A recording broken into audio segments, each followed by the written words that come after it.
Digital media is rapidly changing the very source code of our political, social, economic, and cultural lives.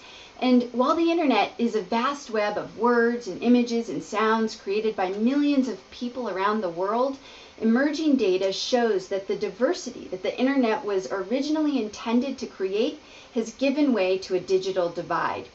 Junk food news, media, and marketing, those are the hallmarks now of today's digital culture. Sensational rumors, exaggerations, lies, they now spread just as fast and in many cases faster than facts and the truth. Algorithms designed to give us more of what they think we want are invisibly curating our online experience and reinforcing pre-existing beliefs. This begs the question, does the truth even matter anymore? Hi, I'm your host, Lisa Ingalls, and in this series, From Digital Abuse to Digital Integrity, we'll be having conversations about how to restore the integrity of digital media and evolve the internet culture. I hope you can join us in this very timely discussion. Thank you, Lisa, and it's a delight to be with you. And the necessity to evolve public culture, right, to create a civil society in which we have appropriate mechanisms of justice and integrity, which allow us to have a conversation around scandal and public culture, is essential. Now, the key issue here is, A, how does the internet play in these stories? And B, what are the litmus tests that one can use to discern between when we're talking about a legitimate scandal and a smear? So let me begin with the internet, right, in this first installment. What the internet allows for is a bypassing of facts. The internet is driven not by a deep search for truth, but by how many clicks a particular post gets. That's what drives advertising. The New York Times, for example, in the last quarter got $55.1 million, right, was their kind of profit margin. Facebook in the same quarter was 1.6 billion. So social media, driven by clicks, without any genuine investigative process, has taken over the internet, and the internet is inundated with falsehood. We just dealt with the issue in England about Brexit. Would England exit, right, the European Union?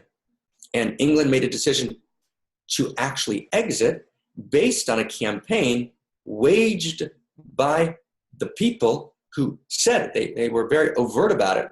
We're going to deploy falsehood, right? We're going to actually make claims that we know aren't true. They're going to be soundbite claims. We're going to inundate the internet with these claims, and they're going to get an enormous amount of viral clicks, and they're going to go into people's feeds, and the truth is never going to be checked. But that's how the internet's run today. The internet tragically becomes a place where sensational clickbait actually drives the internet. And that's really important to understand. So the internet makes it very easy to perpetrate a smear, which looks like a legitimate scandal. Now, let's go one more step. Does that mean that the internet's not important in taking on issues of public culture? No, it doesn't. The internet is a key democratic evolution because it allows us to challenge leadership in a way that we never were able to in history. Leadership was ensconced. It was established. It could almost never be challenged. There was a very clear hierarchy. And if you weren't in power, you weren't in power. And the ability to speak truth to power was very limited. So the internet allows, right, the larger body politic to bypass structures of oppression and to speak truth to power. That's enormously powerful. That's an evolution of consciousness. However, there's an abuse of expression which has become rampant of that very evolution of consciousness. And that's what I like to call the takedown culture. And in the takedown culture, smear replaces scandal. What looks like a genuine scandal is actually a smear campaign, and the internet horde or the internet mob, right, becomes a lynch mob. And just like the old lynch mob, right, the internet mob is bypassing not structures of appropriate power, not false hierarchies, but the internet mob is bypassing structures of justice, structures of love, right, structures of integrity.